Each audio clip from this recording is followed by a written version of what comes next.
Hello and welcome back to a mission at day 2. In the previous mission we unlocked some science points and we got the decouplers and accidentally purchased the survivability package. I'd actually been leaning towards this one, the stability package, to give us the radial decouplers, because our second mission is going to be to get into an orbit around Kerbal. We're using the mission controller plugin and it has forgotten my mission package. Got the stock mission. Here is our missions. The second mission is going to be this one. Our mission is to get into an orbit around Kerbal between 70 and 400 kilometers and get back down again. Simple as can be, except we have to do it on a budget, sort of cheap. We've got 80,000 cronies and we also want to do science to unlock these parts. A glimpse into the future gives us batteries here, very important to keep transmitting this science that we're gathering, because now most of it will have to come back down into the pod because we don't get a lot of power to power the antenna. This other package here gives us reaction wheels, a probe core which allows us to send up unmanned drones, and some aerodynamic parts. Here the vaunted radial decoupler, I think I'm gonna get this first, and here of course the bigger rocket engine. So we have 14 science points in the bank, which isn't enough for any of these things. So here at the Space Center I'm going to load up the mission we are going to do, the Sputnik mission 2, select the mission, and that is all ready. Now I can go to the vehicle assembly building. I have made a craft for this. Now remember, with the science we currently have, we do have stack decouplers, but we do not have radial decouplers. Hence I made a small two-stage craft. A lifter unit here, 3 boosters and a central rocket stack, and a small upper ship with a smaller lander engine and 3 of the mystery goo containers. 3 of the containers because I want to bring the samples back down. As I said before, we don't have enough power to keep transmitting all the time. The small engine does not generate its own power. And can I see the... I'm just trying to make it show the price of the ship. This one here, yeah. I'm opting here for the small rocket engine because the big one is just a lot more expensive. You can see here the fuel is a fair amount, and this solid fuel is more expensive than the liquid fuel, but the engines are almost free. So for the lifting, I think the boosters are a good idea rather than adding more liquid fueled stacks. Also because we cannot radially detach them, we don't have the technology for that. We're hinging on this one stack decoupler. So this one is going to have to get in orbit and get back down again with the science. We'll see if that works out on the launch pad. I'm going to go and try for a polar orbit, because then if all goes well we can get some samples over the poles and then land on one of the ice caps and get a soil sample or an ice sample from there. And this is something we have not done yet, so it should give us extra science points. Great, so here's the rocket. We don't have launch clamps, so it's wobbling on the engine. Probably not the best strategy, but then again, this is the Kerbal space program. Throttling up, putting the stability system on, and launching. Here we go, just going to pin the resource button there. Just listing a bit. Going to cut the liquid engine and continue on only with the boosters. Now I'm going to try and steer it. It's not steering very well because these boosters, of course, they don't gimbal. They're locked in place and firing until they're done firing. Now I want to get a goo sample. We brought 3 canisters. And now engaging the regular rocket, pointing it slightly due north, and then I'll talk on about the science aspects. Let's have a look here. Let's keep this heading for now. If we look at these goo containers, this one here, observe the mystery goo. The goo jiggles and wobbles as the craft flies. Now if we transmit this data, we only get 40% of the science points. So we're not going to do that, we're going to store it. And that means that this goo container is now full, or done, or occupied. So that's why we brought a few extra. The other ones are going to be observed in space and or in orbit. And one of them is going to be observed in the high atmosphere, and the other one in space or in orbit. We can see if that makes a difference, because I don't know if the goo can detect if it's in orbit or not.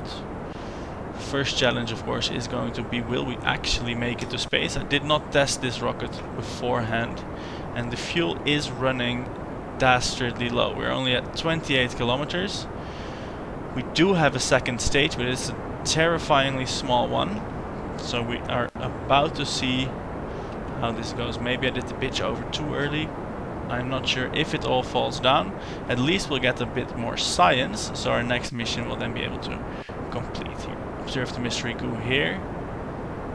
It seems to be getting very cold. We can keep that data and separate our rocket into the second stage. I'm having my doubts as of now as if we will make orbit, although if we look at the map screen here, we do have an apoapsis in space. I'm just going to wait a little bit until the craft gets slightly higher and then expend the rest of this rocket fuel and also get a sample of the mystery goo. So worst comes to worst, we're going to get a lot of science points but fail our mission. If we fail the mission, nothing, no matter. It just means we'll have to relaunch on a very small budget. We can see if that works out or not later. This rocket was quite cheap. It was about, well, if you look at what we have left, it was about 32 cronies, so we should be able to launch a slightly bigger rocket once. So still hoping this might be able to do it, though. We're just about to reach the threshold of space, and I'm going to launch the rocket. Light it. And whilst we're in space, I'm going to find out this goo canister is still empty. Observing it, and the goo seems to have clumped into a sphere. It also appears to have become brittle. So we now have 3 goo containers full of science. This means we are not going to touch this goo again. What we can do is ask Jebediah for his opinion here, the crew report. They're in space. This is still a 3.8 science point value, which we can transmit back down. Let's do just that. Transmit that. So even if this mission fails completely, they at least have something to go on. You see our electricity here is not replenishing because the small engine, it doesn't do that. I'm not sure why it doesn't. It just doesn't, which makes all that we can do, all our everything. Excuse me, there's some space sickness in the speech centers. All that we can do now is transmit a partial report if we don't steer the craft too much, because steering and the reaction wheels, they also use energy. Right, it appears that we are just going to be able to make orbit. I'm fairly pleased with that. We have some fuel left, and this tiny craft, we have an apoapsis and here a periapsis now. Apoapsis is about 96 kilometers, and the periapsis is slightly lower, not quite in orbit yet. So I'm going to fast forward to that apoapsis and round out that circle.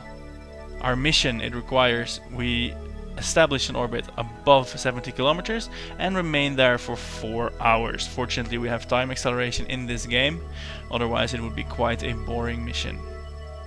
So I'm just going to fix that up. Here we are at 90 kilometers. This is good enough for me. Get out time acceleration and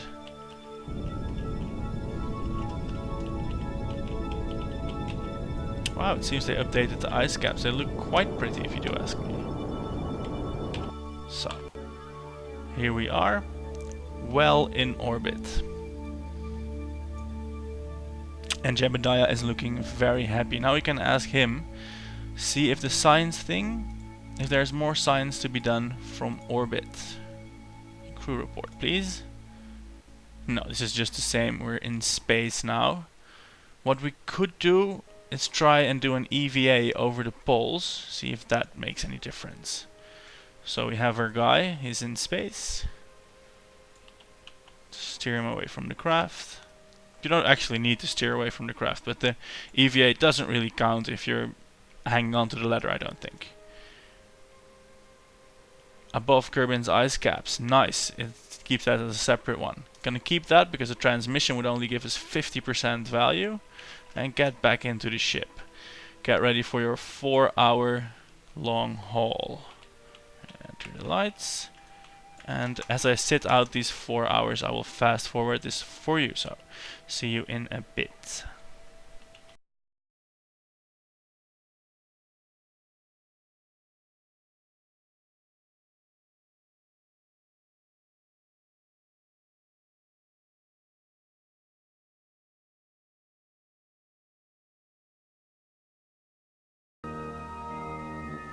Right, here we go. 5 minutes remaining. And that was quite a few orbits of the planet Kerbin. And there we go. The mission controller agrees that we did a good job. And we have spent 4 hours in orbit height this one. And now it's just...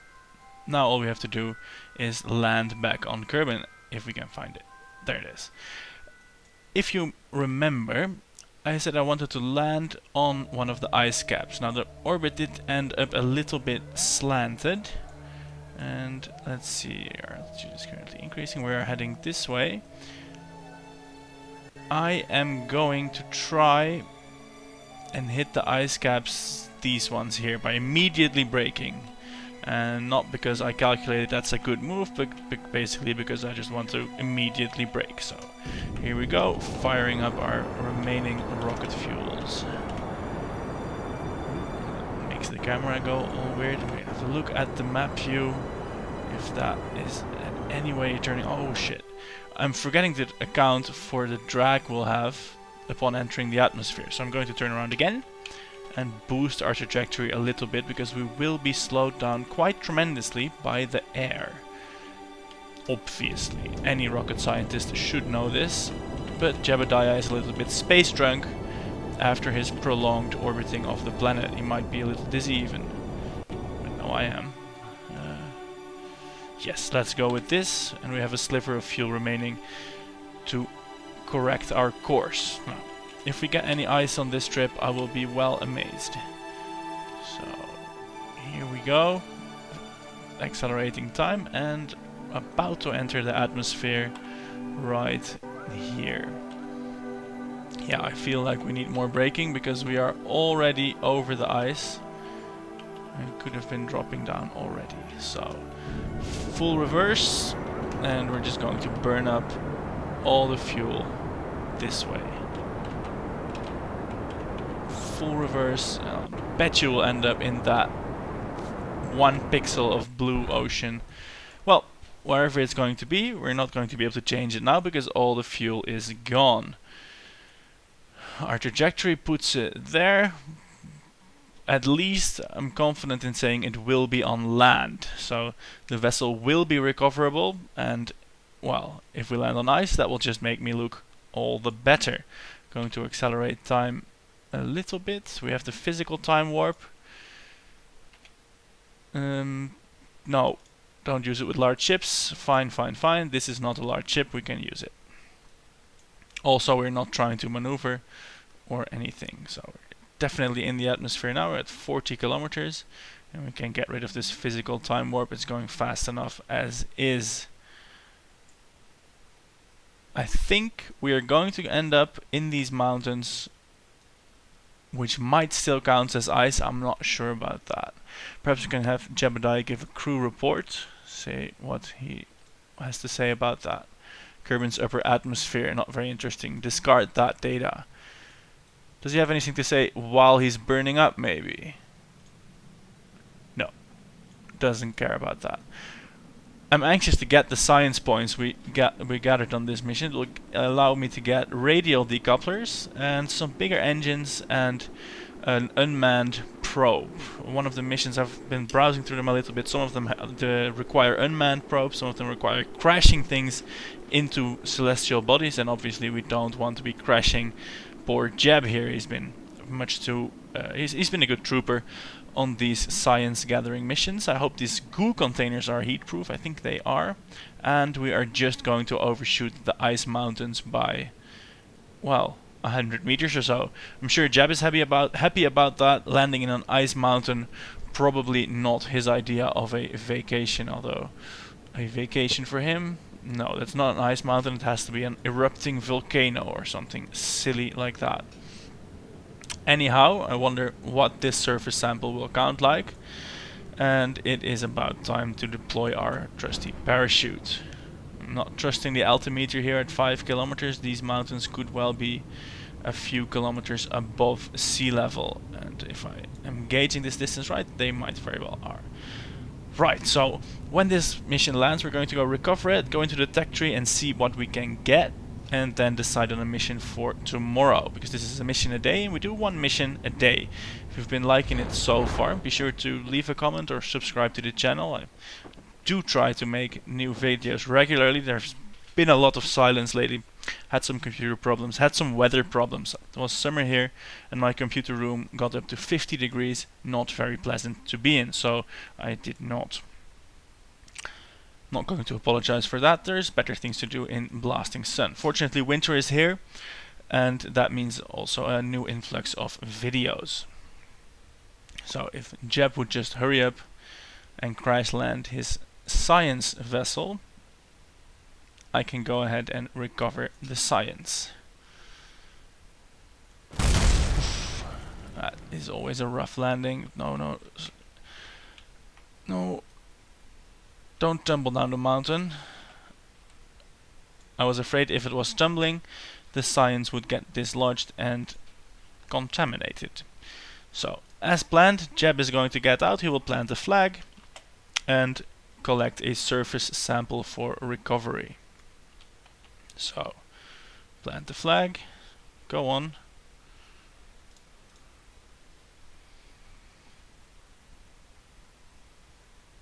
And we shall call that mission to mountaineering. Because why not?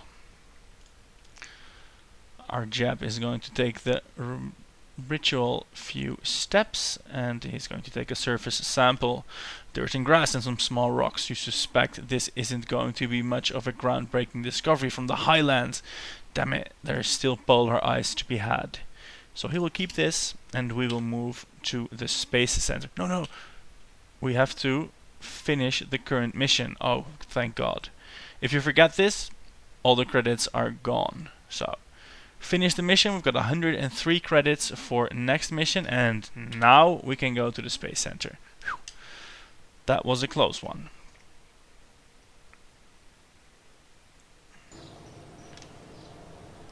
Right.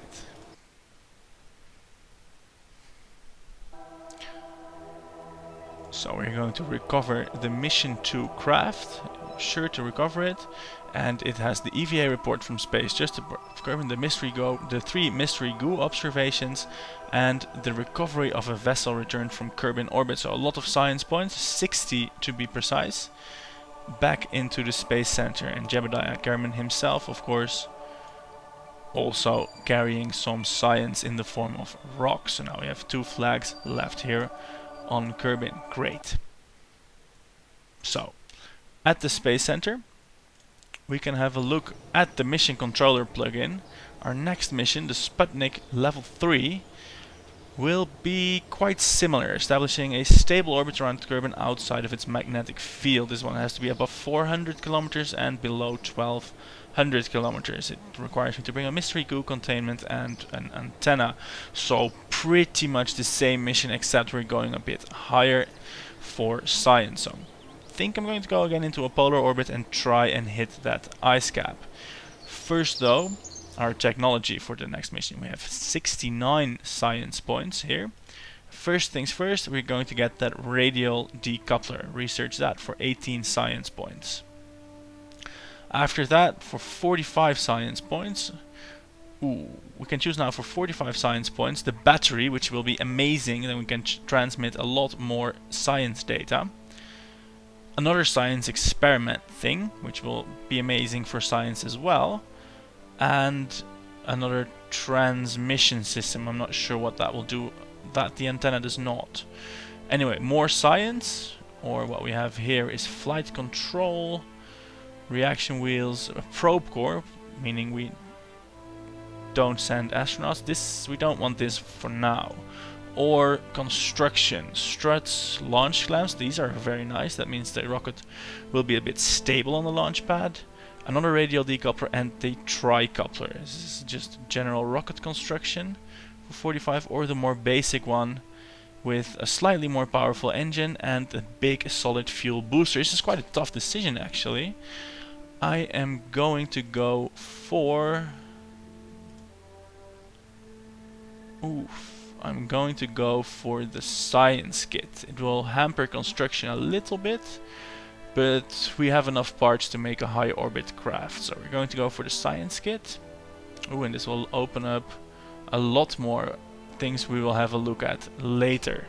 So for now, thanks again for watching the video. Tune back in tomorrow for the next mission with this freshly unlocked tech, and I will be seeing you guys next time. Goodbye.